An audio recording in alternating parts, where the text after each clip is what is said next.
இன்னைக்கு ஏசப்பா உங்களை பார்த்து சொல்றாரு, நீ உன் வாழ்க்கையை வாழ்றதை விட இன்னொருத்தரோட வாழ்க்கையை பார்த்து வருத்தப்படுற நேரம் அதிகமாயிடுச்சு.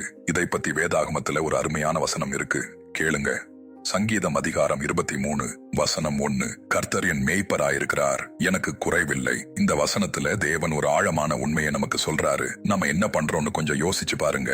நம்ம கையில இருக்கிற ஆசீர்வாதத்தை விட்டுட்டு அடுத்தவங்க கையில என்ன இருக்குன்னு தான் அதிகமா பார்க்கிறோம். யாரோ புதுசா வீடு வாங்குறாங்க, யாரோ கல்யாணம் பண்ணிக்கிறாங்க, யாரோ வெளிநாட்டுக்கு வேலைக்கு போறாங்க. அவங்க ரொம்ப சந்தோஷமா இருக்கிற மாதிரி படம் போடுறாங்க. அதை பார்த்துட்டு என் வாழ்க்கை மட்டும் ஏன் இப்படி இருக்குன்னு நாம கேட்க ஆரம்பிக்கிறோம். நம்ம வாழ்க்கை ரொம்ப குறைவா தெரியுது. ஆனா ஏசப்பா இன்னைக்கு உங்களை பார்த்து சொல்றாரு, நான் அவங்களோட கதையை எழுதல, உன்னோட கதையைத்தான் எழுதிட்டு இருக்கேன். அதனாலதான் தாவீது எனக்கு குறைவில்லைன்னு ரொம்ப தைரியமா சொன்னாரு. அவருக்கு எல்லாமே இருந்ததால அவரு அப்படி சொல்லல, அவருக்கு கர்த்தர் இருந்ததால அப்படி சொன்னாரு. நீங்க மத்தவங்க வாழ்க்கைய வச்சு உங்களை அளக்காதீங்க.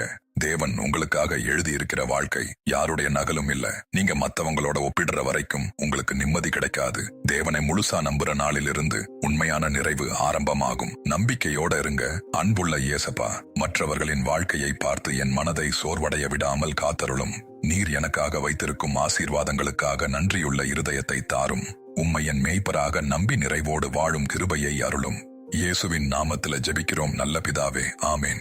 இந்த வசனம் இன்றைக்கு உங்க மனசை தொட்டிருந்தா ஆமேன் என்று காமெண்ட்ல சொல்லுங்க. இந்த செய்தி எப்போதும் தன்னை மற்றவர்களோடு ஒப்பிடுற யாரோ ஒருத்தருக்கு தேவன் கொடுக்கிற பதிலா இருக்கலாம்.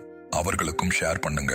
ஒரு ஷேர் ஒரு மனசுல நிறைவை விதைக்க தேவன் பயன்படுத்தலாம். கர்த்தர் தாமே உங்களையும் உங்கள் குடும்பத்தையும் ஆசீர்வதிப்பாராக. ஆமேன்.